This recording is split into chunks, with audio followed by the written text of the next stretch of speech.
uma revisãozinha mais ou menos da anatomia e fisiologia, né? Já dando uns toques aí do que a gente vai ver hoje, né? Principalmente no exame físico. A ideia aí, galera, é ler o Porto, tá? Não sei se eu falei na aula passada, mas tem que pegar o Porto e ler esse capítulo. É um capítulo bem interessante, tem bastante detalhe, tá? É muita coisa nova que provavelmente vocês não ouviram falar, algumas doenças, algumas síndromes, tá? Então, a ideia é ler ele aí, tirar o máximo de dúvida que vocês tiverem, vai lá, procura, se não está entendendo, manda aí para a gente discute, tá? Ninguém sabe tudo aí de semiologia, eu não sei, eu vou lá, então, a cada semana pego o Porto, leio, faço alguma coisinha, misturo com um monte de livro, pego as aulas na internet e vou fazendo. E a gente vai surgindo dúvida o tempo todo e a gente vai fazendo isso, tá? Então, a ideia é dar uma lida boa aí, com bastante calma, tá? Principalmente depois das aulas. Se der para ler antes, legal, mas depois das aulas, dê uma lida, fica bem mais fácil de conseguir absorver tudo aí que tem nesse capítulo, beleza? Vamos começar aí os nossos sinais e sintomas respiratórios. Nesse início lá do Porto, ainda tem uma parte lá de anamnese, essas coisas de história, o que você tem que perguntar mais e tudo, e depois ele começa aí com sinais e sintomas que eu pus aí os principais, tá? Nem coloquei todos também não, beleza? Vamos começar a falar de tosse, né? Tosse talvez junto com a dispneia provavelmente seja os principais sintomas respiratórios aí que a gente tem, né? Muito em voga aí, todo esse sistema respiratório nesses últimos meses está muito em voga, né? Pelo nosso querido Covid aí, que é uma síndrome respiratória, né? Tosse, febre e dispneia, né? Como várias e várias infecções pulmonares aí são, né? Então a tosse, todo mundo sabe o que é tosse, né? Não precisa nenhuma filosofia sobre isso, mas ela tem a função basicamente de tirar alguma coisa que está incomodando lá dentro, né?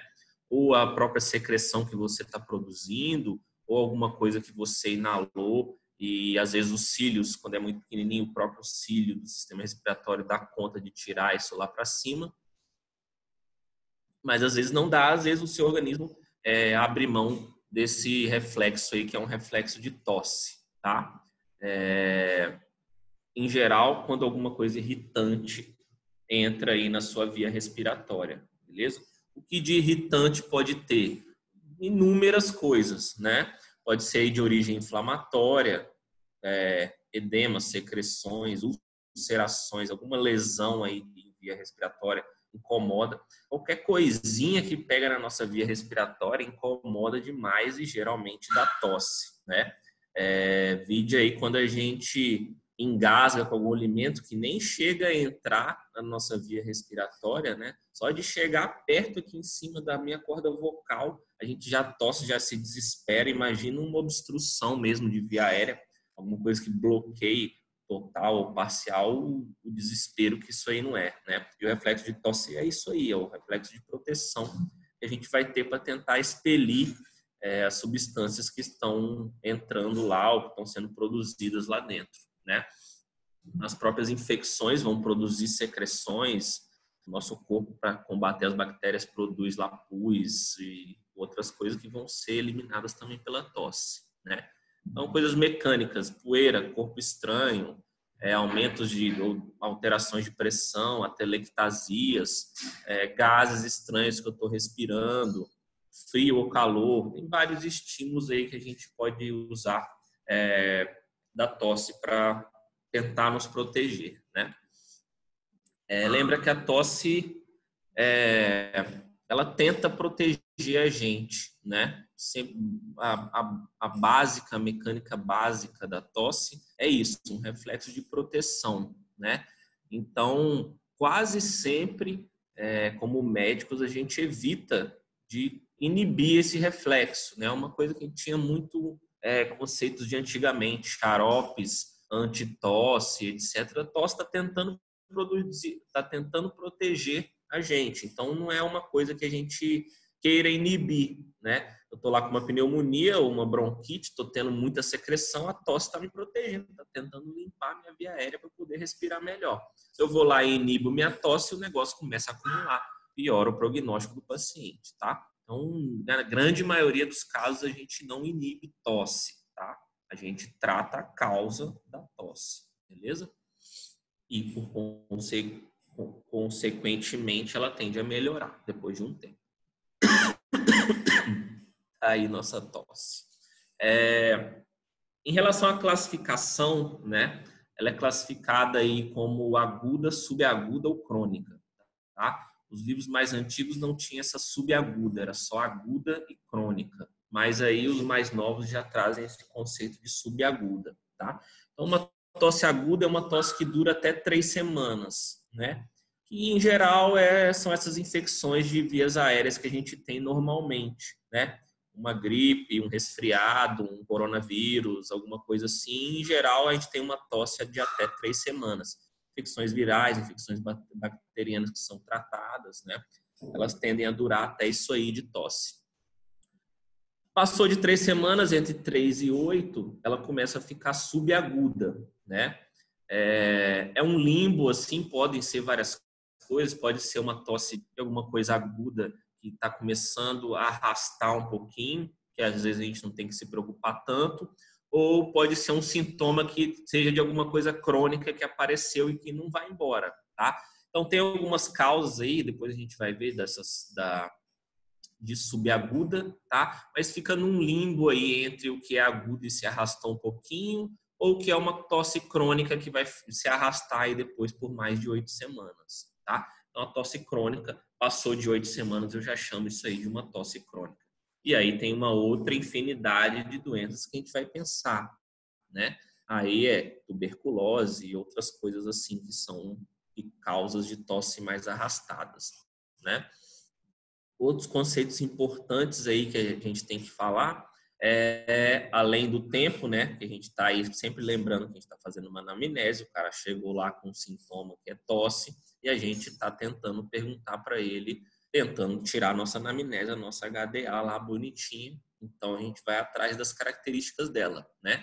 Outra característica importante é se a tosse é seca ou se ela é produtiva, né? Em geral tem esse termo aí, produtiva. Então, a tosse produtiva é uma tosse que tem secreção junto dela. Em geral, o escarro lá que a gente conhece. A gente tosse quando está com o peito muito cheio, tosse e sai lá aquele catarro lá, às vezes esverdeado, né? Isso aí é uma tosse produtiva.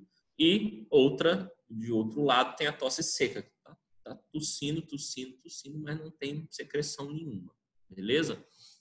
Então, a gente tem que sempre perguntar aí se essa tosse é produtiva ou não produtiva, se é uma tosse seca ou se ela tem escarro, tá?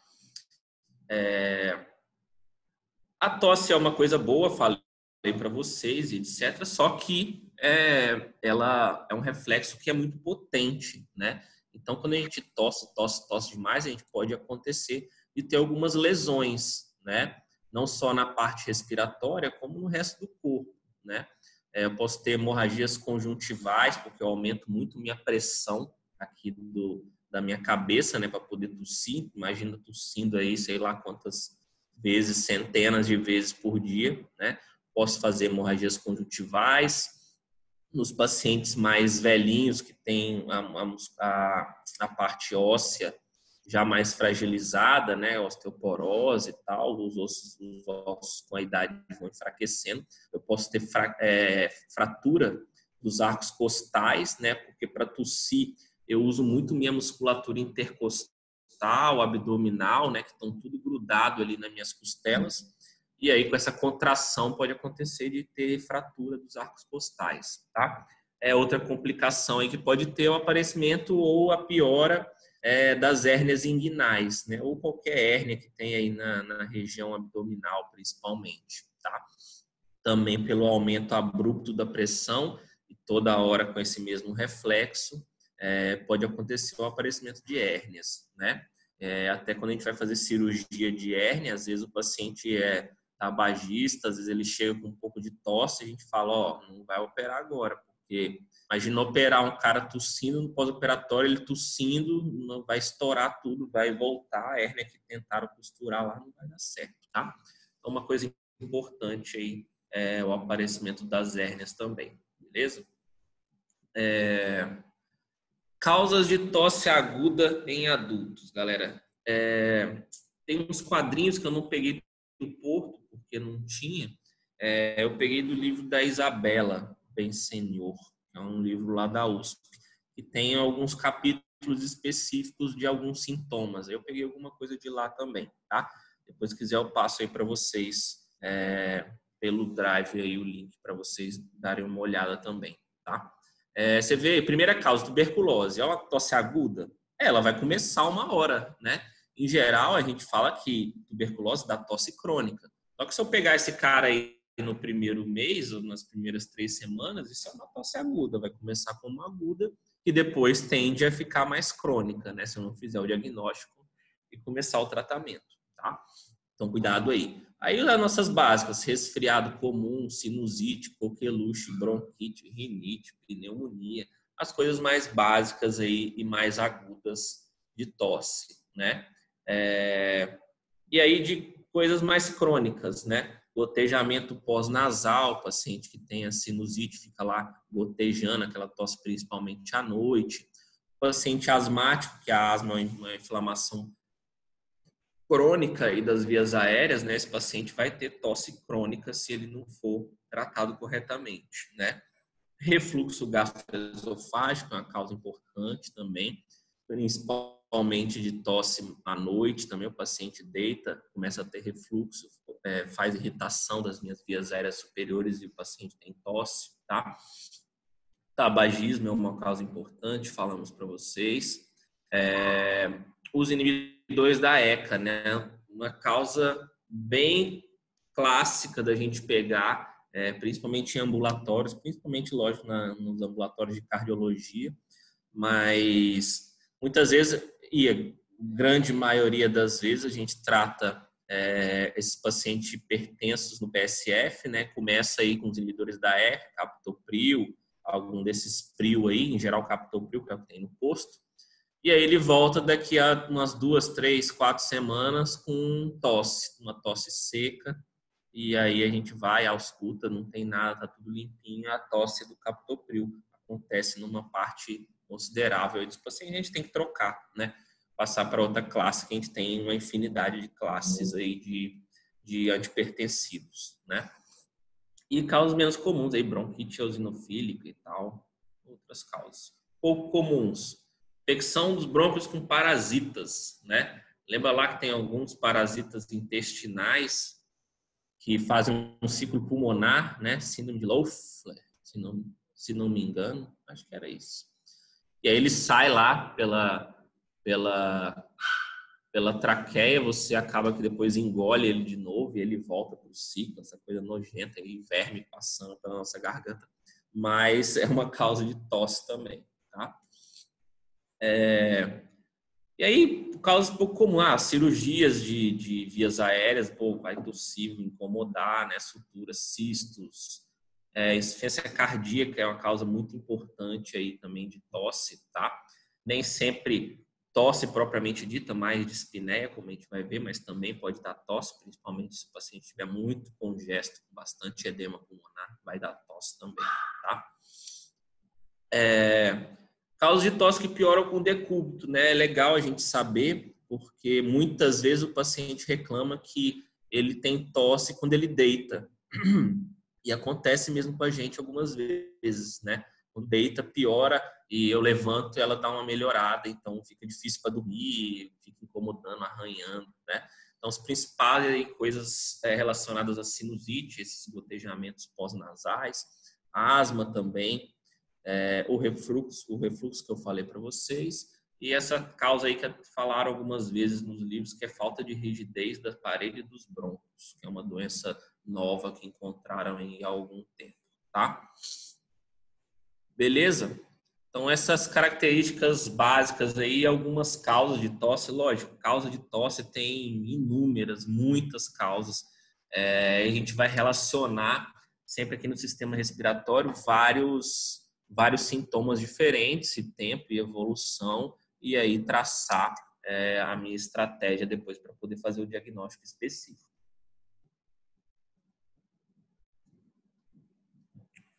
Alguns tipos de tosse específicas, né, que o livro traz, que tem uns nomes aí especiais, né?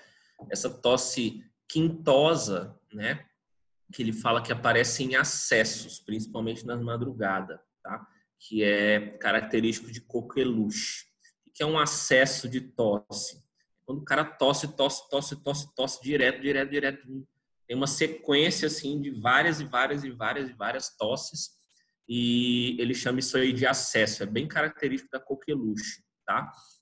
Isso aí, depois que ele tosse, a hora que ele para, ou até durante os acessos, por alterações de pressões aí, abdominal e tal, como é muita pressão, ele pode dar vômito. Então, é bem característico na coqueluche esse paciente com essa tosse quintosa, tosse de cachorro, que eles falam às vezes.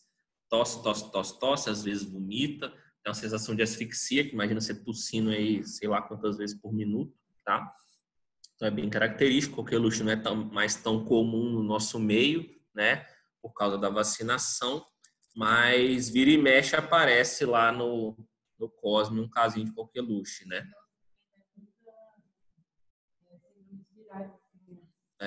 Síndromes virais também aparece muito essa tosse aí. Tosse quintosa, né? Tem esse nome bonito, né? Falei aí do Zieca, né? Da tosse seca, tá? Pelo Zieca é uma causa.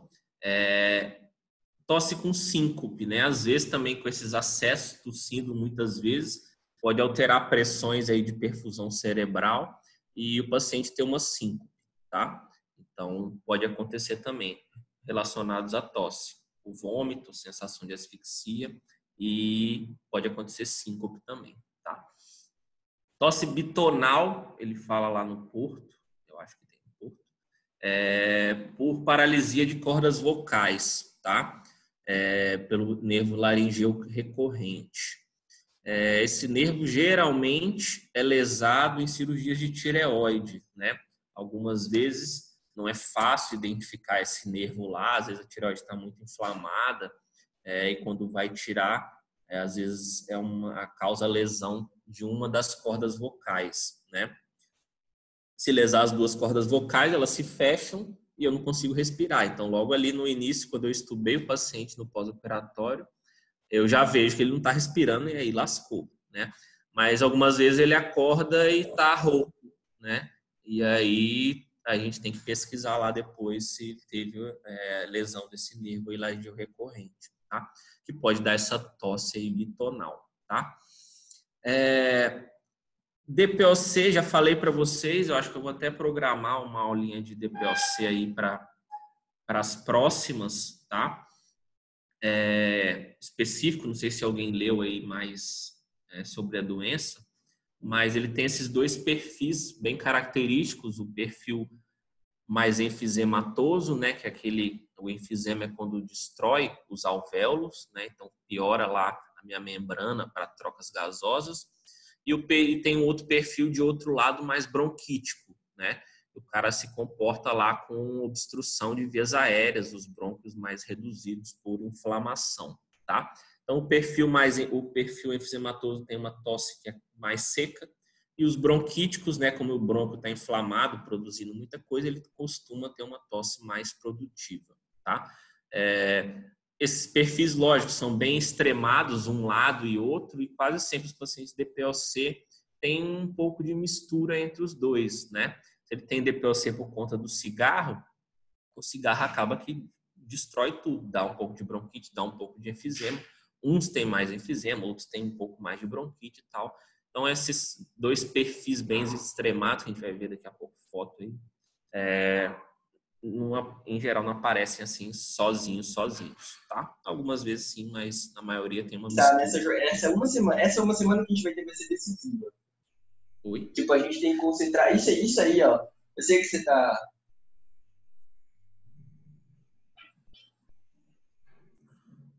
Ia perguntar alguma coisa?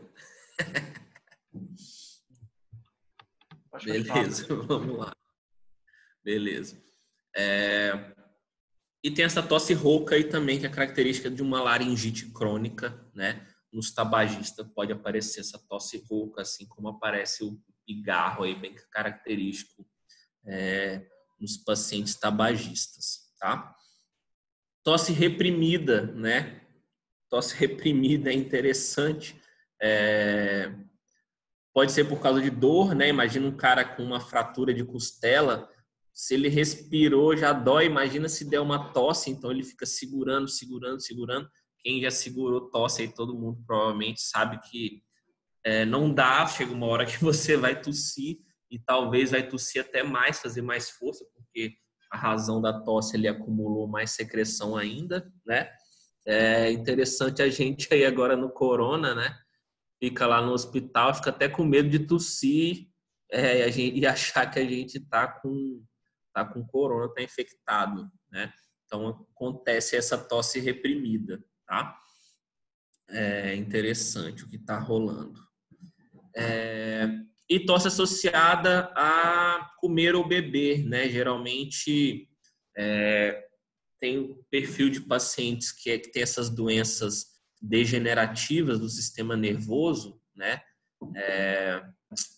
Esqueci o nome das doenças.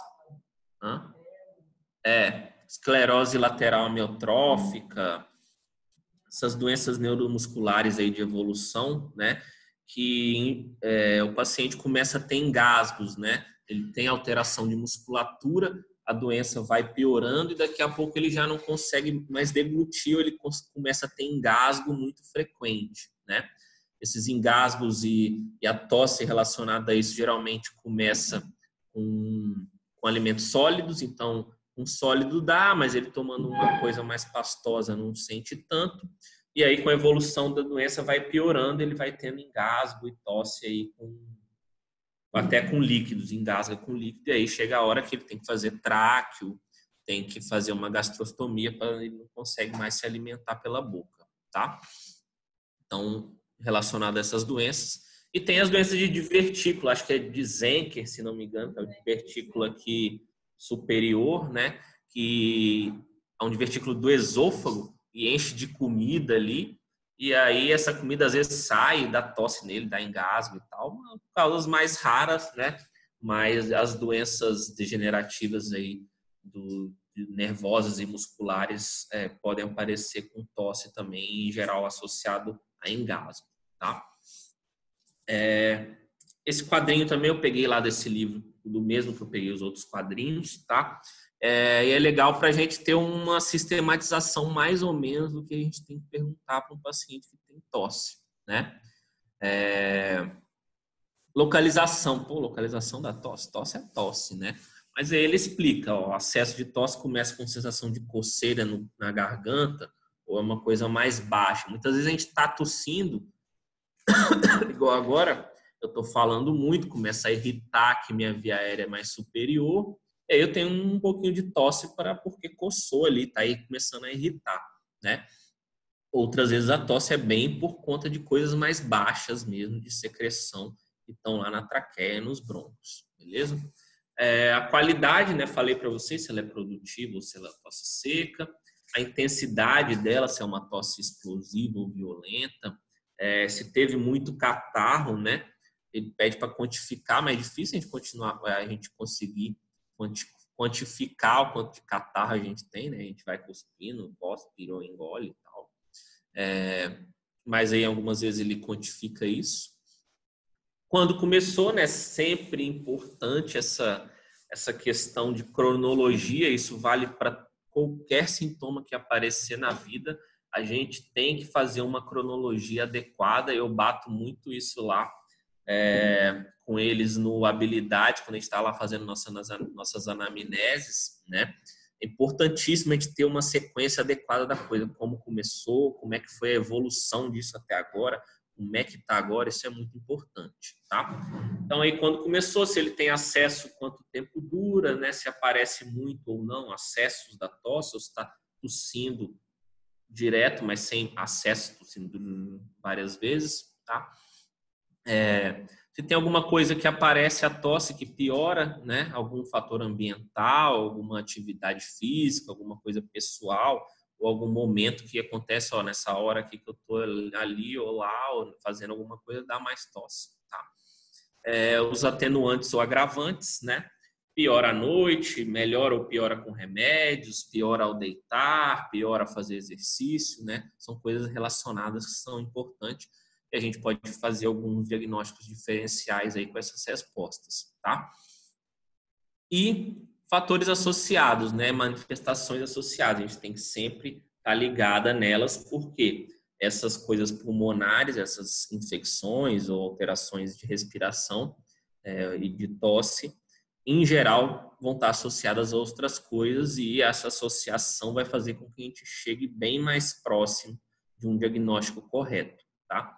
Então, se eu tenho dispneia junto, se eu tenho síncope junto, se eu tenho alguma incontinência urinária, se eu tenho sibilo, se eu tenho dor torácica, febre, ortopneia, vômitos e etc, tá? Manifestações associadas. Esse aí é outro quadrinho. Eu peguei de um outro livro que é de checklists aí de doenças também, tá? Que também tem algumas perguntas para fazer, basicamente para a gente não esquecer de nada, né? Ainda mais nesse começo aí é importante, a gente às vezes não tem muita noção principalmente de manifestações associadas, o que a gente pode perguntar, às vezes a gente esquece, tá? Então é isso aí, há quanto tempo está tossindo, seco ou produtiva, a secreção, qual é a cor dele, se tem odor diferente, se às vezes está com um pouquinho de sangue, raias de sangue, já tem uma hemoptise junto, às vezes é só aquela secreção mais amarelada, esverdeada, tá? O início súbito ou insidioso, já apresentou sangue, já apresentou pus, se aparece principalmente em algum período do dia, né? Tem aquelas características lá de tosses mais noturnas, tá? Se ele tem acessos ou não, se é desencadeado pela alimentação, falei para vocês, se tem algum fator desencadeante por si só, se já usou alguma medicação para tosse, né? Todo mundo adora aí, principalmente os mais antigos, dá aquele xaropinho para tosse, né? Que em geral não adianta nada, né? Só para dar uma enganada. Sintomas associados, febre, cefaleia, principalmente aqui, galera, febre, né? Se a gente tem tosse e tá com febre, tem uma chance grande disso aí ser uma tosse de origem infecciosa, né? Várias infecções, tem infecções bacterianas, virais, fúngicas, né? Tem uma causas gigantes dessas alterações, né? Tem muitas e muitas e muitas infecções, mas se a gente tem febre já é uma coisa aí que está localizando aí com a tosse, né, no meu sistema respiratório, tá? Cefaleia junto, sudorese noturna, dor torácica, coriza, dispneia, rouquidão, emagrecimento, perda de consciência, tudo a gente tem que avaliar, né? E é legal e é importante, se o cara está tossindo, a gente perguntar se ele fuma ou não, né? Vou falar daqui a pouco mais para frente, no final dessa aula do tabagismo, mais ou menos a gente tem que perguntar, tá? Mas é importante aí qual cigarro, quanto tempo, quantos cigarros fuma por dia, beleza? Refluxo, né? Se ele tem ou não, se tem pássaros ou animais domésticos. O que pássaro interessa aí pra gente, galera? Alguém sabe? O que uma criação de pomba pode fazer?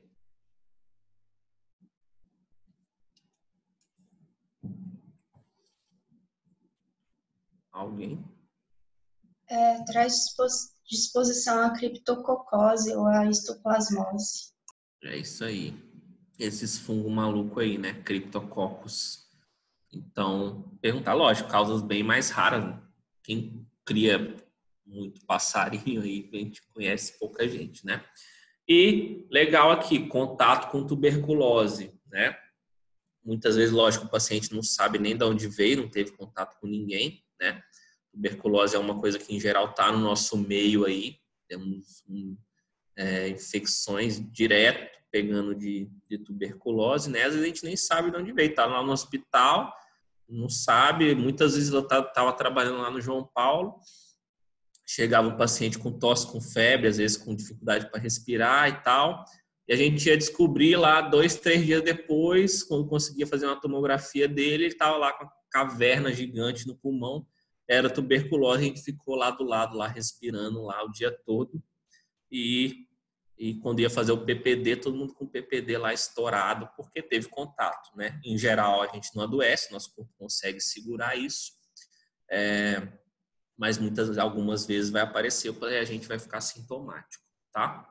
Então é importante saber se teve contato. Se teve contato, lógico, e está tossindo, acende o alertinha aí para isso poder ser tuberculose, tá? Então, mais ou menos isso aí da nossa tosse, né? Inúmeros diagnósticos diferenciais. O importante aqui agora para a gente é a gente conseguir fazer a anamnese adequada, né? Fazer as perguntinhas, tentar englobar o máximo possível dessa história, ter uma história bem direitinha, bem escrita, cronologia e etc., para a gente conseguir uma melhor aproximação aí do nosso diagnóstico, tá? Expectoração, né? Expectoração, em geral, é consequência da tosse, né? Causa ou consequência, né? Eu posso estar com meus brônquios lá inflamados, produzindo essa secreção, e aí eu começo a tossir, tá? E aí a gente chama isso aí de tosse produtiva, né? Isso, em geral, ele traz aí que vai diferenciar uma síndrome brônquica de uma síndrome pleural, tá? Em geral, se eu tenho uma inflamação que é pleural, que está lá por fora do pulmão, essa alteração não tem tanta secreção assim, tá? Então, o paciente, em geral, vai ter uma tosse mais seca. E se eu tiver inflamações ou infecções mais brônquicas ou mais de parênquima pulmonar, em geral, eu tenho mais expectoração. Aí eu vou aparecer com a minha tosse produtiva, tá? Lógico, a tosse, a inflamação do parênquima depois pode dar inflamação pleural e tudo isso aí vai se misturar, tá? Mas se você pegar mais no início, tiver uma tosse mais seca, você pensa menos em coisas de parênquima, de coisas brônquicas, tá? Importante a gente saber aí da expectoração. Volume, cor, odor, transparência, se ele é bem transparentezinho ou não, a consistência dele. Lógico que a gente não vai ficar avaliando isso aí 100%, né? Vai pedir para o cara fazer um escarro lá e vai ficar olhando, analisando, tá? Em geral, a gente pergunta para ele, ele fala mais ou menos como tá? Algumas vezes com aquela característica bem purulenta, né? Esverdeado e tal. Algumas vezes ela vai aparecer com sangue, se tem pus junto ou que pode ser sugestivo de algum abscesso, vai ficar com um odor mais fétido. Isso aí a gente pode perguntar para ele. E se ficar na dúvida, ele tiver um escarro lá, você pode até ver e fazer o exame do escarro, tá? Normalmente a gente tem um pouco de expectoração, né? Nossas células lá no sistema respiratório produzem uma quantidade de muco por dia, mais ou menos uns 100 ml. Isso aí a gente vai deglutindo, né? Isso aí, em geral, não causa tosse. Passou disso aí, começou a ter muito mais produção dessas secreções de muco, pode começar a ter o sintoma de expectoração e tosse aí, provavelmente juntos, tá? Junto com a tosse, né? Eu falei da tosse mais seca ou mais produtiva nos pacientes DPOC, né? Tá aí a figurinha, que é a figurinha clássica, essa figura é até do Netter, né? Um atlas de anatomia, com os dois perfis básicos aí do DPOC, né? O cara enfisematoso, que é o cara mais magrelão, né? Bem rosado, com a pele mais rosada, vermelhada. E o cara bronquítico, que é o cara mais gordão, mais cianótico, tá? Eles têm as características lá da tosse mais seca e mais produtiva, aqui é a mesma coisa, né? A tosse com expectoração e sem expectoração.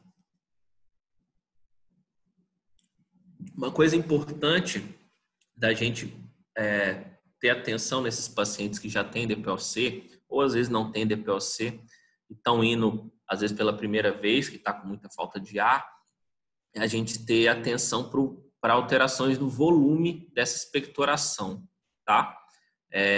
Esses caras, muitas vezes, eles já estão acostumados a ficar expectorando. Não, eu tenho muita tosse, eu tenho expectoração, quase sempre, geralmente são caras tabagistas, né? E ele fala que essa expectoração alterou um pouquinho, começou a aumentar. Então, esse aumento, a gente pega ele já no pulo, ele está começando a exacerbar, né? O que é exacerbação? Ele tem a doença lá de base, o pulmão dele já está mais ou menos, não funciona bem. De repente, ele tem uma exacerbação, a função pulmonar cai bastante. E uma das características dessa exacerbação é aumento aí da secreção, da expectoração que ele tem, tá? Então, tem que ter atenção para isso aí, perguntar para ele, beleza? Na tuberculose, a gente pode ter e aparece sangue algumas vezes desde o início e bastante purulenta, né? Nos abscessos, como eu falei, a gente tem um odor mais fétido, uma secreção mais, às vezes, escurecidas, algumas vezes parecendo um chocolate, tá? Nos abscessos pulmonares também não são tão comuns assim. E nas pneumonias bacterianas, né? Então, a gente pega muita pneumonia, é o dia a dia aí dos nossos PS da vida. Então, no início das pneumonias bacterianas, tem pouca secreção e depois de alguns dias ela se torna purulenta, tá? Podendo até ter hemoptise junto, que são as raiazinhas de sangue, né? Em geral por lesão lá dos meus alvéolos ou até pela tosse, estou tossindo muito e tenho um pouco de lesão lá das minhas vias aéreas, pode aparecer os meus hemoptóicos ou um pouquinho de hemoptise junto, tá? Purulenta, né? Lógico, rico em piócitos, alguma inflamação lá dentro das minhas vias aéreas. Os hemoptóicos, falei para vocês, com raias de sangue, né? E tem essa coisa muito importante aí, que é essa secreção, essa expectoração rosa espumada, tá? Eu procurei até foto para colocar na aula, mas não consegui achar nenhuma decente assim. Achei muito de trauma. Mas essa expectoração rósea está muito relacionada a um edema agudo de pulmão, tá? O que é o edema agudo de pulmão? O meu coração não está conseguindo bombear direito e esse sangue começa a acumular no meu pulmão e faz um edema pulmonar. Meus capilares ficam edemaciados. Isso acaba que passa para os alvéolos ficam cheios de líquido também e começa a ter dificuldade a fazer as trocas e aparece aí. Se eu pegar boa parte do pulmão com esse edema, eu posso ter aí o que a gente chama de edema agudo de pulmão, tá? Eu acho que eu nunca tinha visto, se já tinha, não lembrava. Eu peguei esses dias aí passados, deve ter um mês mais ou menos, uma paciente com edema agudo de pulmão no pós-operatório. Era uma cirurgia de tirar um mioma do útero lá e eles fazem por vídeo, entram lá e o vídeo, quando vai fazer essas cirurgias ginecológicas, eles vão irrigando com soro para poder visualizar bem a cavidade. Fica irrigando. E acabou que na cirurgia toda usou mais ou menos uns 9 litros de soro. Isso eu estou jogando lá dentro do útero, mas acaba que absorve um pouquinho para a corrente sanguínea também. E aí, mesmo eu tendo feito pouco soro para ela venoso, ela começou a ter dificuldade respiratória. Ela estava só tomando uma hack, estava acordada, começou a ficar com um pouco de falta de ar, colocou oxigênio. Daqui a pouco, quando acabou a cirurgia, ele conseguiu lá tirar. Ela começou a fazer essa secreção espumada e bem, não é rosa, é um rosa bem fraquinho, fica aquela espuma na boca, mas com uma coloração um rosa mais fraco, tá? Não tenho muito dom aí de cores, mas é um rosa bem suavezinho, não é aquele rosa fortão e nem é aquele sangue, né? Quando tá com sangue tem aquela cor mais avermelhada, tá? É uma cor rosa, não sei por que aparece, ninguém sabe também o rósea disso, tá? Mas é bem interessante, eu consegui ver, mas não achei nenhuma foto para vocês para trazer, tá? Depois se eu achar algum lugar aí eu coloco. Mas acontece mesmo, tá? Não duvidem que a bichinha fica rosa. Certo? Edema agudo de pulmão, tá? Falou em secreção rosa da boca. expectoração, edema agudo de pulmão. Hemoptise. Hemoptise, galera, é sangramento, né? Esse sangramento vai ser eliminado pela boca, geralmente, através da glote. Está lá dentro da minha via aérea, tossi, essa secreção saiu, acabo que eu boto para fora. Algumas vezes eu vou engolir, mas quando está muito, geralmente eu vou cuspir e vou ver lá que está com sangue, tá? Lógico, isso depende tudo da causa disso, né? Eu tenho causas aí com hemoptises que vai aparecer uma tosse com um raiozinho de sangue lá, você tossiu, tem um pouco de sangue junto com essa secreção que saiu, e tem outras vezes que eu tenho causas de sangramento potencialmente fatais aí que matam os pacientes porque rompeu, em geral, as nossas artérias brônquicas lá dentro, tá? E aí lascou, né? Sangramento lá dentro do pulmão, como é que você faz para conter isso aí? Vida ou morte, né? Então é isso aí. Raios de sangue até um sangramento bem maciço. Pode ser potencialmente grave, né? Principalmente ele fala aí, ele tem um cutoff de mais ou menos 600 ml. Se esse sangramento na via aérea você tiver hemoptise de mais de 600 ml, provavelmente é uma causa bem grave, que pode levar o paciente a óbito, né? Isso, lógico, causa muita ansiedade, mesmo esses carros com um pouquinho de sangue ali, que às vezes é só por causa da tosse, está tossindo muito, faz um pouquinho de lesão, você cospe lá com um pouco de sangue. Até isso aí gera ansiedade, né? Pô, tá sangrando, tô tossindo com sangue, né? Isso aí dá medo e o paciente fica geralmente bem ansioso. Nos sangramentos maiores, lógico, mais ainda, né? Sempre a gente associa essa tosse com hemoptise com coisas ruins, né? Sempre quando a gente vê os filmes lá e o cara começa a tossir com sangue, a gente já era, vai morrer, ou é um câncer e tal. E nem sempre, né? Tem umas causas bem tranquilas e bem tratáveis, tá? Mas gera uma ansiedade no paciente que a gente tem que conversar com ele e explicar tudo, beleza? Outra coisa importante é verificar se esse sangramento realmente é das vias aéreas, né? Algumas vezes eu tô com algum sangramento na boca e tossi e apareceu sangue, né? Mas o sangue é na minha boca, alguma gengivite. Algumas vezes esse sangramento é da minha via digestiva, né? Tô com algum sangramento no estômago, eu tenho varizes esofágicas que os pacientes hepatopatas que se rompem. E aí começa a ter sangramento e às vezes é difícil, o cara tá tossindo porque o sangue engasga ele e sai com sangue, não sei se é da via aérea, se é da via digestiva ou não, então nem sempre é fácil, né? Tem os pacientes também com epistaxe, né? Começa a sangrar e às vezes esse sangramento já tá mais lá para trás e acaba que vai caindo lá nas vias aéreas, vai irritando, o cara começa a tossir, vem o sangue junto, mas a origem do sangramento é aqui em cima e não lá embaixo, tá?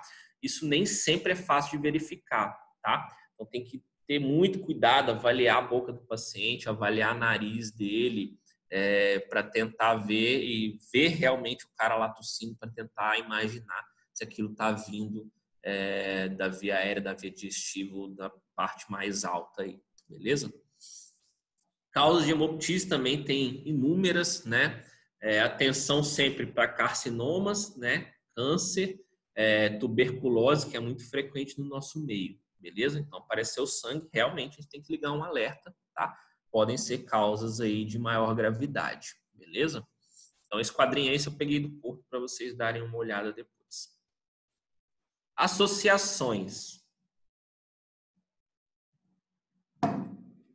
Tosse, expectoração, febre e mal-estar de origem rápida. O que você pensa aí, galera? Liguem aí o microfone. Tosse, febre, mal-estar. Se for hoje, lógico, corona, né? Não tem ninguém morre mais de nada no mundo, só de corona. E aí, além do corona, o que eu pensaria com isso aí?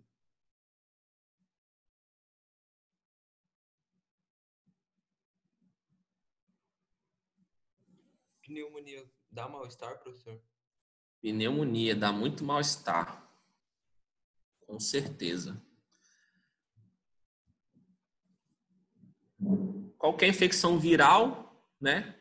A nossa gripe comum, todas as infecções virais aí. A pneumonia comunitária, né, que é a pneumonia bacteriana clássica, é isso aí também, né?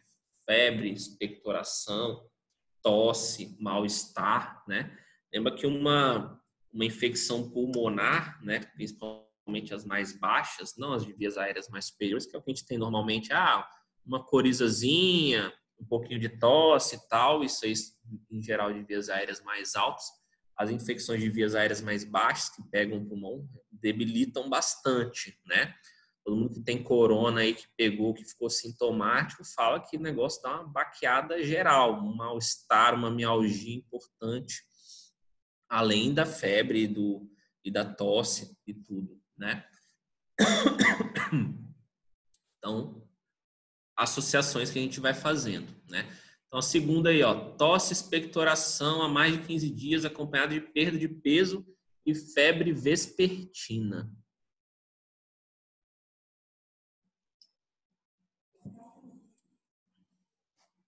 E aí? Perdeu peso, galera.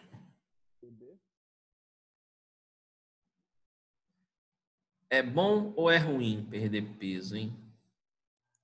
Ruim, né? É ruim. Pra mim era bom, tô gordo mesmo, tô precisando perder peso e tal, né? Mas, em geral, não é uma coisa boa, né? E com certeza associado a algum sintoma, né? Isso é ruim, tá? Falou em perda de peso, eu já penso em coisas mais crônicas, né? Aí ele falou que tem uma infecção, tem uma tosse, que está há mais de 15 dias, né? Em geral, infecções, Tuberculose, né? Tuberculose, clássico, né? pela perda de peso, né? Pela perda de peso. Em geral, infecções virais ou bacterianas, as virais, em geral, são autolimitadas, né? Pegou, dá lá 7, 14 dias, o cara tá curado, quase sempre, né? As bacterianas também, pegou, se deu 15 dias, não tratou, você morreu, né? Pegou uma pneumonia 15 dias sem tratamento, tá morto. Tratou, recuperou. Então, passou de 15 dias, galera, o negócio tem que começar a acender. Isso aí, em geral, é uma coisa crônica, tá? E aí, de coisas crônicas, que já acende o meu alerta? Tuberculose, nosso meio muito importante, uma causa frequente de tosse com expectoração e hemoptise há mais de 15 dias, né? E aí juntou perda de peso. Falou que o cara perdeu peso, isso aí é uma coisa mais grave, tá? Já me ligo aí, pode ser câncer, tendo febre, né? O câncer pode dar febre? Pode dar febre também. Mas, se eu estou no meu meio aqui, eu pensaria, lógico, inicialmente em tuberculose, tá? A tuberculose tem essa característica aí dessa febre mais no fim da tarde, no início da noite, tá? Então, perdeu peso, febre vespertina, expectoração, uma tosse mais prolongada, fala mais a favor de tuberculose aí, tá? A gente tem que sempre pensar, tá? E a nossa cabeça como médico tem que sempre pensar no pior, né? Então, quando o cara, eu vou falar daqui a pouco de dor torácica, sempre quando o cara chega com dor torácica, que eu penso na coisa mais grave possível que pode matar ele ali nos próximos minutos, né? Aqui é a mesma coisa. Então, eu tenho que pensar em câncer nesse cara também? Também. Às vezes é um cara de 70 anos que fumou a vida inteira, começou com tosse, perda de peso e com febre. Eu tenho que ficar ligado em câncer nesse cara, tá? Por outro lado, às vezes é um cara com 20 e poucos anos que tá lá com tosse, perdeu peso nos últimos aí 3, 4 meses tossindo, perdeu peso. O câncer já não acende tanto o alerta e eu vou mais pro lado da tuberculose, tá? Então, só pela história, idade, a epidemiologia do negócio, eu consigo pensar mais em umas causas ou outras, tá? Lógico que em medicina nem sempre, nem nunca, o cara de 20 anos pode ter câncer, o de 70 anos pode ser tuberculose, a gente nunca sabe, tá? Mas a gente trabalha na medicina com probabilidades, né? A chance desse cara de 20 anos ter tuberculose é muitíssimo maior do que ele ter câncer, beleza? Só para a gente ficar ligado aí, diagnósticos e pensamentos clínicos. Indivíduos idosos com antecedente de tabagismo há muitos anos sugerem um quadro de bronquite crônica ou tumores, foi o que eu falei, né? mais idosos e tabagistas, começa o câncer a entrar mais aí no meu leque de opções, tá? Ou a bronquite crônica, o cara em geral se torna DPLC também, tá? Dor torácica de instalação abrupta, acompanhada de falta de ar em paciente acamado. E aí, galera, esse último aí, hein? Podia ser peritonite. Dor torácica súbita num cara que está acamado ou hospitalizado. Professor, um derrame pleural, poderia ser? Peritonite também? Poderia ser, não? Abrupta, galera, do nada, começou. Tô aqui, daqui a 5 minutos eu tô com uma dor torácica e falta de ar intensa. Pneumotórax? Pode ser espontâneo, mas no cara acamado, nem tanto. Quem dá mais? Infarto agudo do miocárdio. Pensei também em infarto. Pode ser. Infarto é sempre uma pedida, né? Dor torácica e falta de ar pode ser infarto. Derrame pleural, professor? Derrame Pleural? O derrame geralmente não é assim, ele é de início mais insidioso, vai aumentando, e aí começa a aparecer os sintomas. Quando ele fala em coisas abruptas, né, em geral estão relacionados a coisas mais vasculares, tá? Infarto aí é uma pedida boa, tá? Quando ele fala, quando vocês pegarem qualquer coisa, pacientes acamados há algum tempo ou que não saem da cama, e dispneia ou falta de ar com início súbito, eu tô aqui, deu 1 segundo, dispneia. Uma dispneia pode ser mais grave ou menos grave, tá? Em geral, ele tá querendo te falar de TEP, tá? O que é TEP? Tromboembolismo pulmonar, tá? O paciente acamado, a gente anda todo dia e nossas panturrilhas se contraem e o sangue que está lá nas pernas vão subindo e não fica tão acumulado, tão extasiado lá nas pernas, tá? Quando eu fico acamado, eu perco essa função. E aí o sangue começa a ficar mais parado na perna, acaba que pode acontecer de formar um trombo lá, tá? Um trombo é nada mais que um coágulo de sangue, beleza? Porque o sangue está parado. Por algum motivo, X, Y, Z, esse trombo pode se desprender lá da corrente da beirada dos vasos, das minhas veias, e subir. Se ele subir, ele vai lá, veias ilíacas, as veias cava, vai cair na cava, e a próxima parada dele é pulmão. Cai lá no coração direito, ato direito, ventrículo direito, e vai parar no pulmão. Dependendo do tamanho desse coágulo, pode dar mais sintomas ou menos sintomas, tá? Então, sempre quando vocês virem em algum lugar escrito, paciente acamado ou alguma coisa assim que faça ele ficar acamado, pode ser pós-operatório, às vezes paciente com câncer fica com uma coagulação mais alterada, pode dar também, tá? Então, acamado ou alguma razão parecida e falou dispneia de início súbito, eu tenho que pensar em TEP, beleza? Algumas causas aí de relacionar sinais e sintomas com um pouquinho de história para a gente ter alguns diagnósticos aí possíveis, beleza? Hemoptise, o que a gente tem que perguntar, né? Em geral, como eu falo para vocês, se a gente sabe investigar a dor, o sintoma dor, aquelas 10 coisinhas da dor lá, eu consigo, em geral, desenrolar qualquer sintoma, né? Então, aí, ó, duração, se foi, a gente está falando de hemoptise, se foi de início súbito ou isso foi insidioso, começou devagarzinho e está aí até hoje, né? Ou foi aumentando durante o tempo ou não. A quantidade de sangue, né, é importante, né? Até porque sangramentos podem causar morte, né? Se for um volume maior, então é importante eu ter uma quantificação mais ou menos desse sangramento. Nem sempre é fácil, porque muitas vezes o paciente tosse e engole a secreção, e se está sangrando muitas vezes ele engole, né? Uma coisa boa é que o sangue, em volume maior, em grande quantidade, ele irrita o estômago. Então, o cara às vezes está com uma hemoptise grande, com um sangramento grande de via aérea, está engolindo essa secreção e esse sangue direto, e daqui a pouco ele vomita. porque o sangue irrita o estômago, ele vomita e a gente acha que é uma hemoptise, né? A gente acha que é uma hemorragia digestiva e, na verdade, é uma hemoptise, é porque ele estava engolindo esse sangramento. Por isso que nem sempre é fácil fazer o diagnóstico dessa hemoptise, tá? Então, se é grande quantidade ou não, se tem escarro com raios de sangue, né? Fala raios ou laivos de sangue. Fatores associados, né? A gente vai sempre perguntar para quase todos esses sintomas aí respiratórios. A gente vai perguntar se ele tem todos eles. Mas você teve algum, sangrou lá, tá com catarro, não tá tossindo, não tá, teve febre, não teve. Basicamente, quase as mesmas perguntas aí quando a gente fala de fatores associados. Hábitos do paciente, né? A gente sempre vai perguntar essas vias aéreas, alterações, se o paciente é principalmente tabagista, né?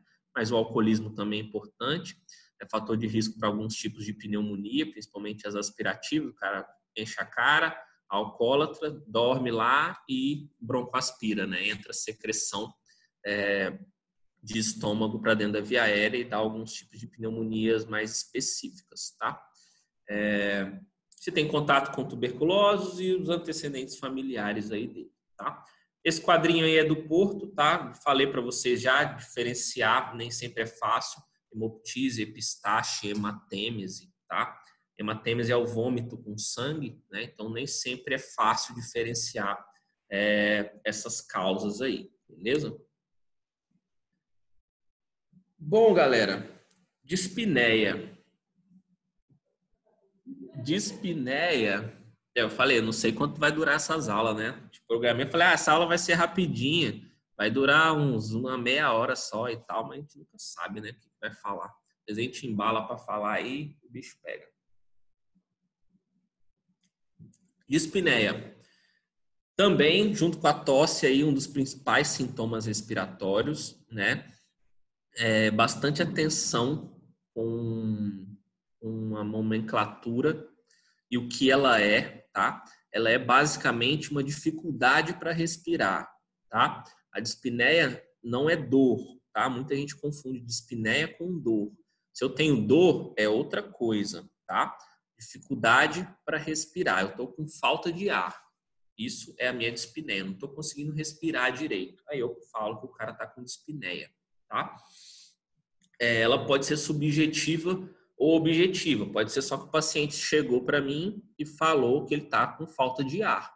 Muitas vezes eu não consigo, pelo exame físico lá, avaliar realmente se ele está com falta de ar ou não. É um sintoma subjetivo. Outras vezes isso pode ser um sintoma objetivo, tá? Quando eu percebo isso no exame. Algumas vezes esse paciente nem sente que ele está com falta de ar, ou que ele está taquipneico, ou que ele está um pouco dispneico, né, com dificuldade para puxar o ar. Algumas vezes eu olho no exame, às vezes ele chega com tosse, eu vejo lá que ele está com uma dificuldade para respirar, está com a frequência respiratória elevada, tá? Então isso aí é o objetivo. Algumas vezes eu vejo, algumas vezes ele vai falar para mim o que ele está tendo, tá? Tem as características aí da dispneia. Principalmente aqui de dispneia, a gente tem que relacionar não só ao pulmão, tá? Mas ao sistema cardíaco, cardiovascular, tá? As doenças cardíacas, principalmente insuficiência cardíaca, a gente vai falar muito de insuficiência cardíaca na nossa semiologia. Insuficiência cardíaca dá muita dispneia, tá? Quanto maior o grau de insuficiência cardíaca, maior o grau de dispneia. Eles medem o quanto de insuficiência cardíaca você tem pelo tanto de dispneia que você tem, tá? Então é muito importante, falou em dispneia de longa duração, dispneia principalmente esforços. Antes eu fazia uma corridinha aí de 100 metros e não sentia nada. Hoje, se eu levantar da cama, eu estou tendo falta de ar, tá? Então tem que se ligar muito na parte cardíaca aí nessa dispneia, beleza? Lógico, vão ter inúmeras causas pulmonares também para dispneia, tá? Mas quando fala dispneia de esforços, tá? Grandes, médios, pequenos ou em repouso, já me ligo muito na parte de insuficiência cardíaca que pode acontecer aí também, tá? Alguns termos, né? Taquipneia, taquipneia é a frequência respiratória elevada, tá? No adulto aí até 20 seria o normal. Se passar de 20, eu estou com 30 de frequência respiratória, eu estou com uma taquipneia, tá? E hiperpneia seria amplitude aumentada. O que é amplitude? Eu estou puxando muito mais o ar do que eu puxaria normalmente. Lembra lá o meu volume corrente? Mais ou menos de 500. Aqui eu estou fazendo um volume corrente de 600, 700. Eu estou puxando muito ar e soltando muito ar por algum motivo também, tá? Tá aí a tabelinha que é do Porto, tá? Peguei de lá, para a gente ver os graus, né? Principalmente relacionado à dispneia aos esforços, beleza? E isso a gente tem que se ligar bem para o coração. Então, aí o grau 0, ele sente falta de ar a realizar exercícios físicos intensos, né? Que é o que geralmente acontece com todo mundo. Se eu pegar ali e sair correndo aqui de casa, né? Eu começo a ter dispneia, dá falta de ar, sou gordo, sedentário, vou correr uma maratona, eu morro, né? Não tem saída, eu vou ter dispneia, tá? Isso, lógico, vai variar de grau para grau com o quanto de exercício que você tolera, que você é capaz, né? Tem gente que sobe 2 lances de escada e está quase morrendo. Eu, inclusive, né? E não sou cardíaco, não tenho insuficiência cardíaca, não tenho nada pulmonar, né? Isso aí vai do meu condicionamento físico, beleza? Então, cuidado só para diferenciar isso aí, tá? Grau 1. Sinto falta de ar quando eu aperto o meu passo ou subo escadas ou ladeira, tá? Então, não é normal eu ir ali na frente da minha casa ali e voltar e ter falta de ar. Andei um pouquinho mais rápido e dá falta de ar. Começou a acender o meu alerta, tá? E, em geral, isso aí vai sendo progressivo nesses pacientes, tá? Ele começou sem ter nada, beleza? Daqui a pouco ele subiu um lance de escada, ficou com muita falta de ar, teve que parar para subir o outro lance. E daqui a pouco ele não consegue nem subir 2, 3 degraus, já começa com falta de ar. Então, grau 2, preciso parar algumas vezes quando ando no meu passo, né? No passo normal, ele daqui a pouco tem que parar porque ele está com falta de ar, ou ele está andando muito mais devagar do que as pessoas da idade dele andam, tá? Grau 3, preciso parar muitas vezes devido à falta de ar quando ando um pouquinho. Andou um quarteirão ali, já está com falta de ar.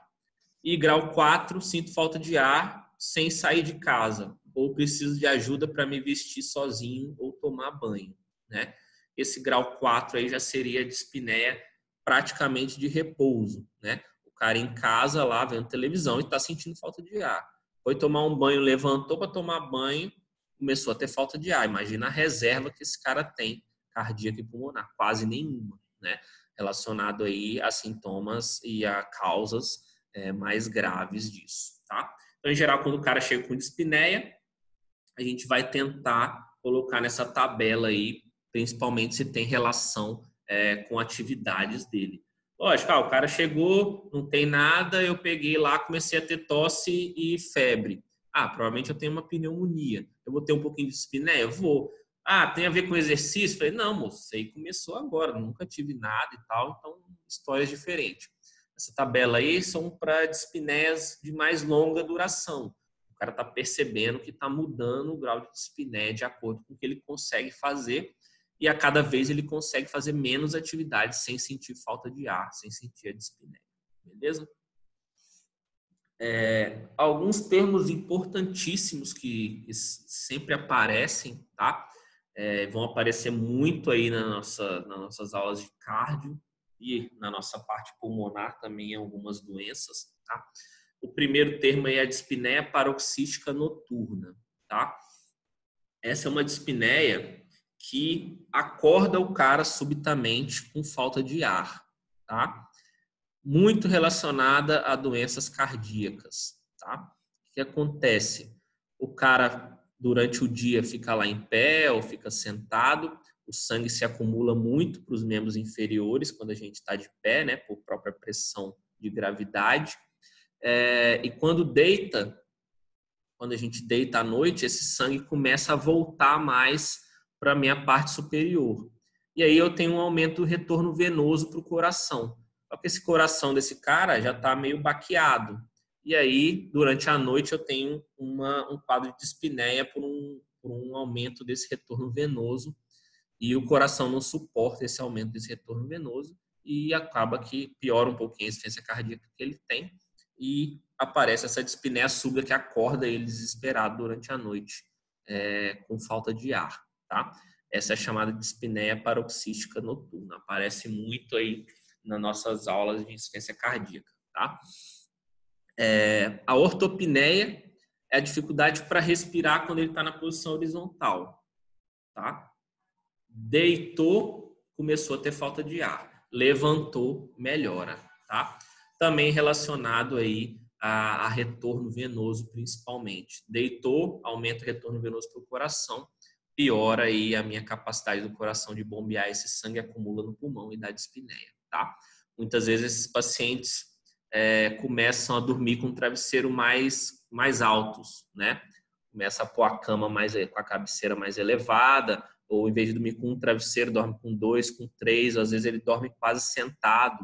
E quando vai piorando, daqui a pouco ele não consegue nem mais deitar. Deitou, ele já se desespera e tem que sentar de novo, tá? A gente vê isso muito nos pacientes que têm insuficiência cardíaca descompensada. Ele tinha lá a insuficiência cardíaca dele normal, por algum motivo descompensou. Esse paciente fica sentado o tempo todo e fica agoniado. Se você deitar ele um pouquinho, abaixar um pouquinho a cabeceira da cama, da maca do hospital, ele se desespera e senta de novo, né? Porque da falta de ar ele tem ortopneia, tá? Deitou, deu falta de ar.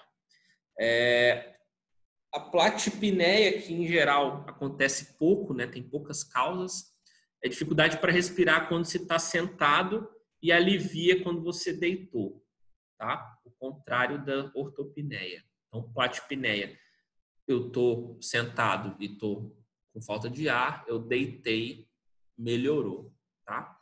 Não é uma coisa tão comum. E a trepopneia? Trepopneia é a dispneia que aparece quando ele está em algum decúbito, né? Um decúbito lateral, direito ou esquerdo.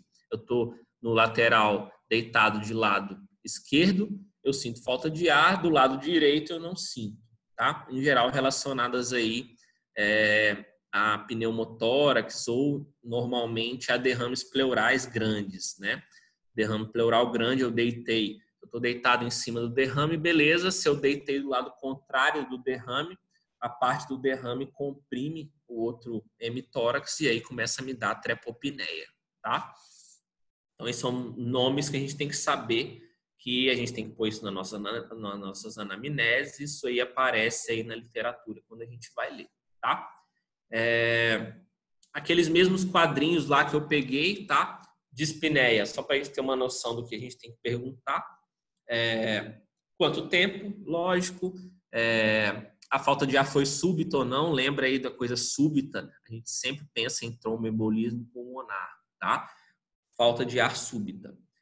Se essa falta de ar é constante ou não, se acontece com repouso ou com esforços ou com alguma atividade que você faça, né? Se em pé dá, se sentado dá, para a gente caracterizar melhor.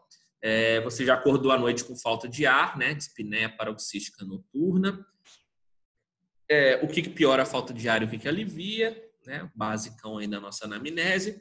Os sintomas associados, que basicamente a gente vai perguntar as mesmas coisas.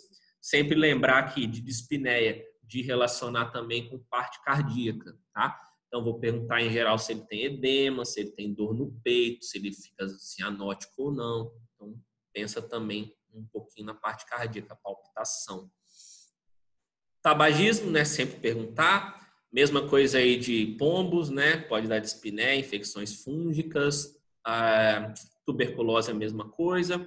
E se piora à noite ou melhora à noite, tem alguma relação aí com dia ou noite, ciclo circadiano nosso, tá? Beleza? Então, dispneia é um sintoma importante nosso aí do nosso sistema pulmonar, tá? Dor torácica, galera. Dor torácica também é uma coisa que a gente vê muito nos PS, né? Talvez um dos principais sintomas que a galera chega no pronto-socorro, né?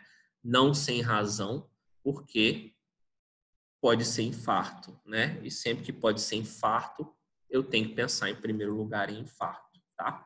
Quem chega no nosso pronto-socorro com dor torácica, quase sempre, ou nos protocolos institucionais aí, o cara que chega com dor torácica no pronto-socorro, ele já entra e faz um eletrocardiograma, tá?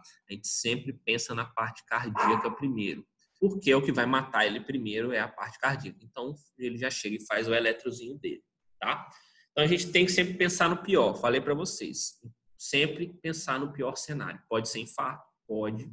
Então, a gente tem que ter atenção. Lógico, a gente tem inúmeras causas de dor torácica, né? Milhões e milhões de coisas causam dor torácica. Causas cardíacas, que às vezes nem são infarto, pericardite, insuficiências valvares aí, dissecção aórtica, né? Uma causa importante também e potencialmente fatal, que dá uma dor importante, dor torácica também. E a gente tem aqui no nosso sistema pulmonar as causas de dor torácica causadas pelo sistema pulmonar. Ia falar alguma coisa aí, alguém?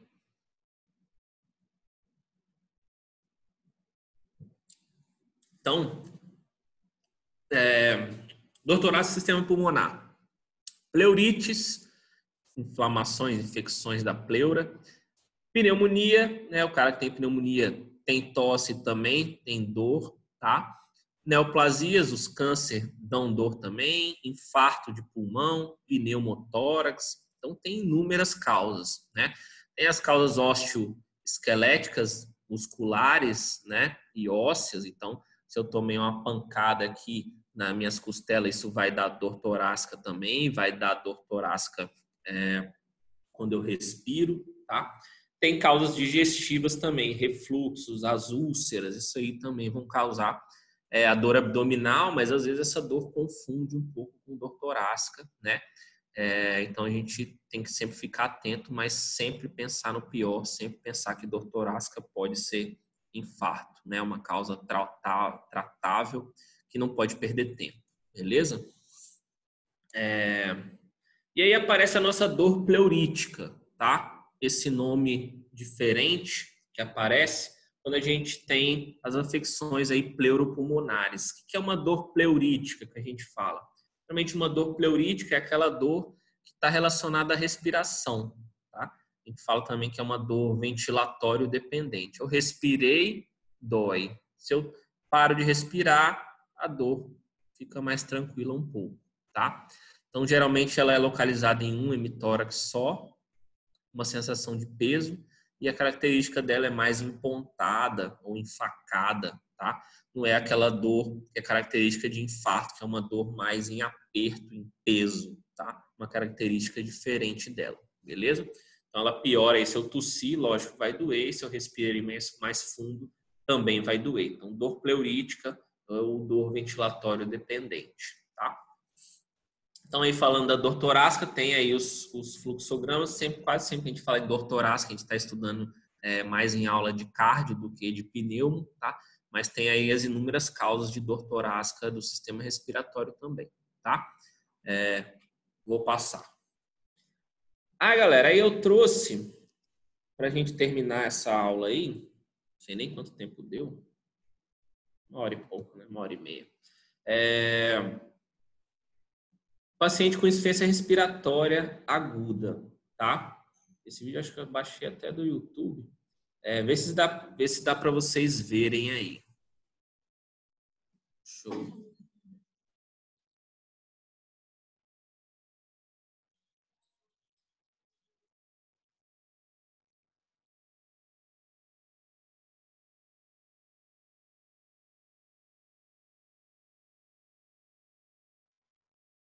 Olhem bem, esse cara é um cara com insuficiência respiratória aguda, né? Falei para vocês da insuficiência respiratória aguda, o que acontece? Falência, em geral, do diafragma, certo? O diafragma é um músculo, estou usando mais ele do que deveria, ele entra em fadiga, tá? Entrou em fadiga, os meus músculos acessórios vão começar a ser utilizados mais do que o normal. Em geral, eles são pouco utilizados normalmente e vão ser utilizados aqui. olhem bem entre as costelas aí, quando ele faz a inspiração, a hora que ele puxa o ar,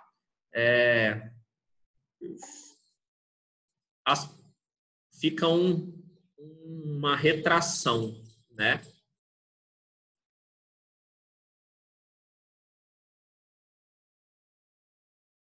Então aparece essa retração, né? Entre uma costela e outra, a cada inspiração faz um vãozinho.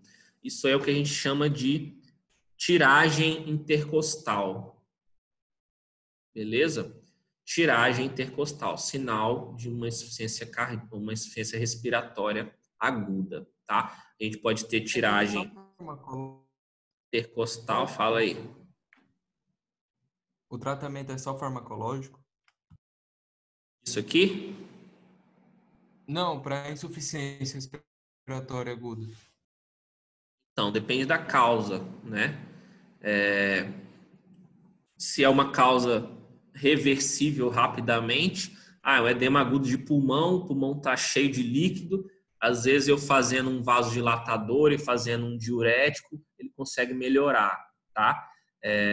Outras vezes não, ele está com uma pneumonia gravíssima e meu tratamento, se eu entrar com antibiótico hoje, vai melhorar daqui a 7 dias.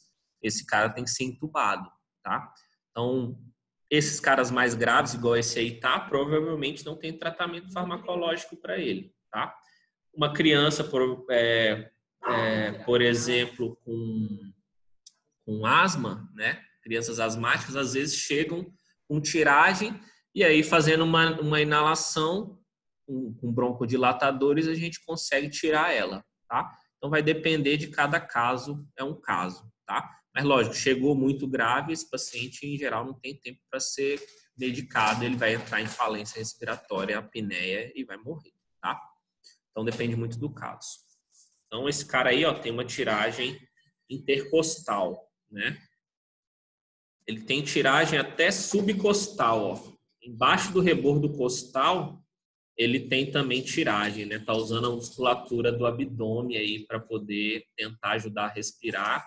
E até lá em cima, ó, a musculatura do pescoço, né? Lembra que eu falei lá que a gente tem os escalenos, o esternocleido, que também ajudam a gente a respirar.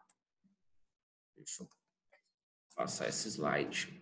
Acho que, não sei nem se eu tinha mostrado para vocês aí o do veinho, que é o clássico aí, ó. Então, ó, tiragem intercostal, subcostal. Olha a dificuldade imensa que esse cara tá tendo de respirar, né? Ó.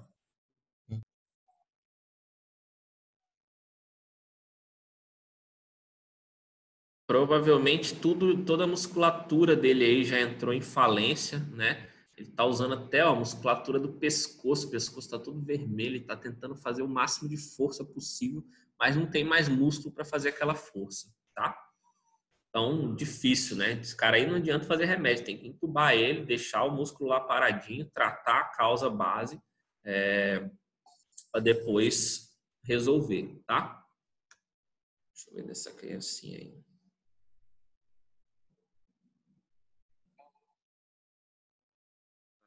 Criancinha, né? Criancinha, ó, taquipneica, né? Tiragem. Então, taquipneica com tiragem intercostal também. Beleza? Só para mostrar aí o que é a tiragem, né?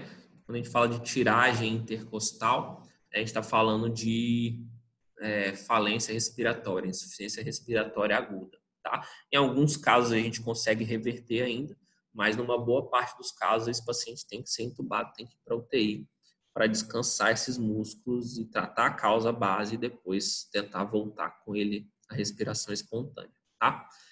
Só para finalizar aí essa aula, coloquei um pouquinho só do tabagismo, que é importante a gente conseguir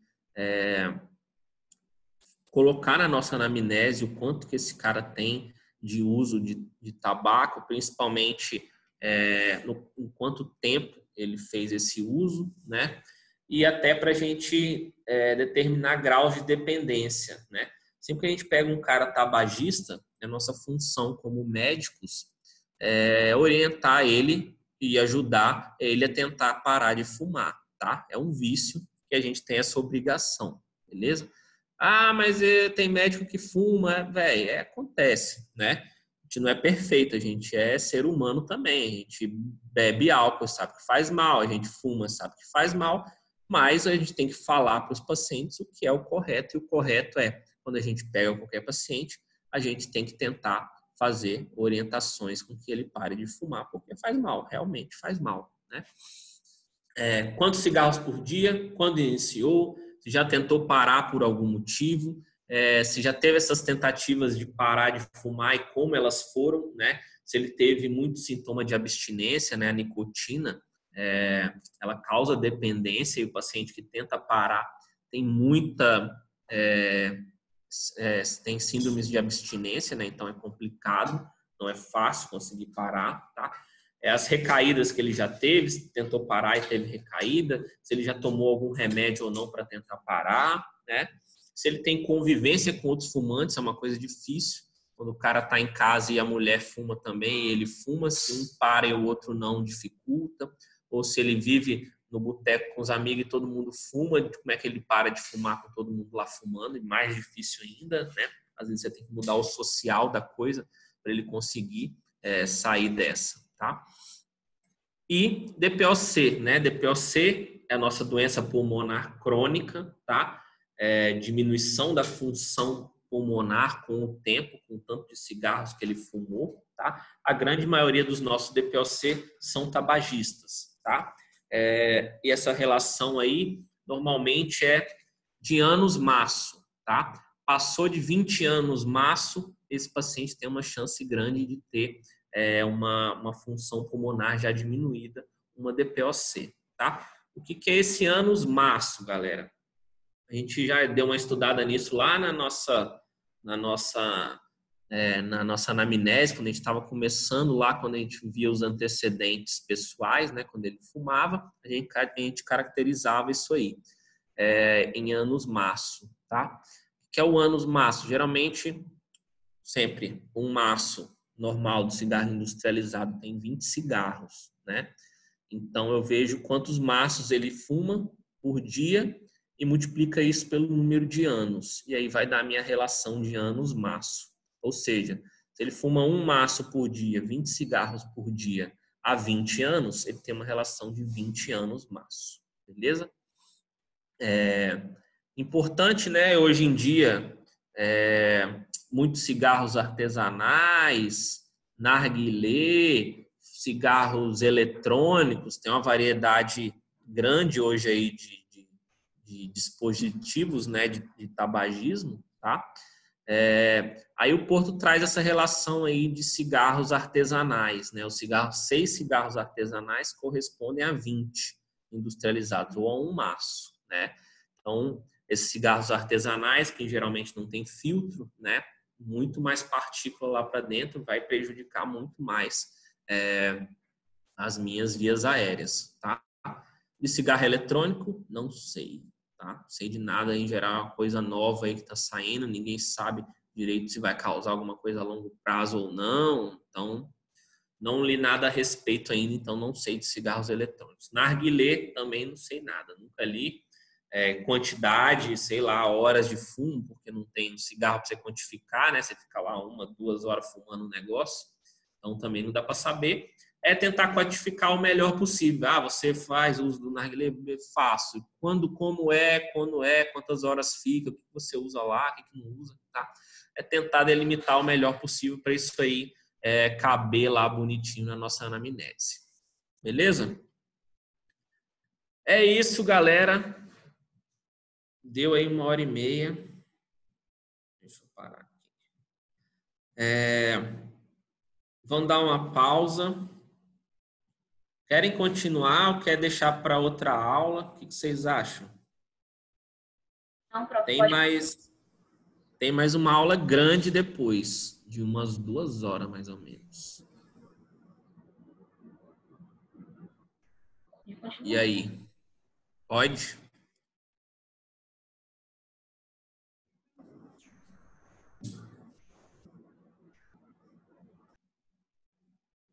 Qual que foi a pergunta, professor? É que falhou, que desconectou. Tem uma aula grande agora. Eu tinha juntado as duas porque eu achei que essa primeira ia ficar pequenininha, entendeu? Mas ficou maior que o esperado. Se quiser, a gente separa elas, que é uma aula de exame físico. É uma aula bem importante. Vai aí em torno de umas 2 horas. Tem acho que uns 80 slides, mais ou menos. Se quiser, a gente faz na outra semana. Não sei como é que tá, porque adiantaram aí as N2, né? Então tá Professor? meio enrolado o negócio. Professor, Diga. pela gente, pode tocar o barco, só que talvez não seja tão proveitoso. Se o senhor quiser, a gente pode estar marcando uma aula durante a semana para estar passando isso aí, até porque como eles anteciparam a N2, a gente ficou com um período bem curto, né? Então, se o senhor quiser, a gente pode colocar uma aula aí durante a semana, ou na segunda, ou na terça, para o senhor estar dando isso aí e não estar comprometendo as aulas normais. Pensei nisso também. A gente tem mais essa aula agora, que é exame físico, e depois a outra aula que é síndromes pulmonares. Aí acaba, tá? Então, não sei se a Camila vai entrar com alguma coisa aí depois ainda de matéria da N2, eu não sei, tá? Ou se vai ficar só no pulmonar mesmo. Então, depois tem que ver aí, vocês veem com ela. Mas a gente tem mais 2 aulas. Então, eu acho que dá para fazer aí, faz uma no meio da semana e faz a outra no outro sábado, que aí a gente já praticamente fecha aí o sistema pulmonar. Aí a gente... O senhor, como que é o horário do senhor na segunda-feira, professor? Cara, segunda eu dava o habilidades, né? Então, eu tenho livre o dia inteiro na segunda. Né? Então a gente poderia marcar no horário do habilidades mesmo? Para estar dando para a turma toda? Pode ser. Alguém tinha me falado que vocês iam ter alguma aula, não sei, reposição. Mas aí vê aí e me avisa. Segunda eu tô livre o dia todo. Quarta eu tô livre o dia todo. Quinta eu tô livre o dia todo. Beleza, Qualquer então. um desses aí, só me avisar que a gente faz. Tranquilo, eu vou ver com o pessoal aqui, aí eu já mando mensagem pro senhor logo em seguida. Beleza. E aí, galera, é isso. Dei uma lida nessa parte aí de sinais e sintomas, tá? Se der tempo, já dei uma lida no começo do exame físico aí para já chegar e não ter um baque muito grande, tá? Que tem bastante coisa de exame físico, bastante detalhezinho e para já chegar sabendo é melhor, beleza? E aí vamos mandando mensagem, a gente vai conversando aí no WhatsApp e a gente desenrola essas aulas, beleza? Beleza, professor. Pode Muito mandar obrigado os aí slides pela pra aula. gente? Mando. Bom que me lembraram. Eu mando aí no WhatsApp, tá? Já, tá? Vou ver só o tamanho. Tem umas aulas que são maiorzinhas, mas eu mando. Prometo. Professor, você falando sobre a tosse, você falou dos remédios da classe dos inibidores da ECA, né? Sim. Se você inibe a ECA, consequentemente você também inibe os receptores dela? Receptores da enzima? Aham. Sim. Inibe. O remédio é para isso, né? Porque no COVID o vírus vai se ligar ao receptor da ECA, não é? E foi, acho que, um dos medos iniciais aí da galera, quando eles descobriram que o vírus ele tinha essa entrada pelo receptor da ECA, se esses pacientes que usavam o IECA, se eles tinham pior prognóstico ou não e tal, o pessoal tava com medo, né? Ou de morrer mais ou de ser um negócio bom, né? E aí fizeram um dos trabalhos iniciais, aí saíram que não alterava em nada. A mortalidade não era maior nem menor em quem tomava os IECAs. Então, porque saiu, eu vi um estudo, não sobre isso, mas de tabagista, que os tabagistas têm esses receptores aumentados, né? Aí por isso eles têm o maior risco de contrair a doença. E também porque eles têm a capacidade pulmonar diminuída, né? Quem fuma em geral há mais tempo já tem o pulmão com uma função menor. E aí baqueou um pouquinho por causa da infecção, esse cara não aguenta tanto, né? E o prognóstico é pior mesmo aí nos tabagistas. O cara fumou, quanto mais tempo de tabagismo, menor função pulmonar ele tem, menor reserva pulmonar ele tem.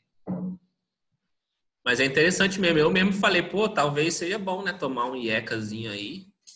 Fica tomando. Mal mesmo não faz, vai dar uma tossezinha, talvez. Mas não foi o santo graal, não, igual a cloroquina aí, que parece que já foi pro saco. Beleza, professor. Obrigada. Beleza? Então, valeu, galera. Obrigado aí pela atenção. A gente marca aí, provavelmente, na segunda já para ir matando esse sistema respiratório aí, que é bem legal, tá? Valeu. Bom sábado para todo mundo. Muito obrigado aí, professor, pela aula, viu? Falou. Bom final de semana. Valeu.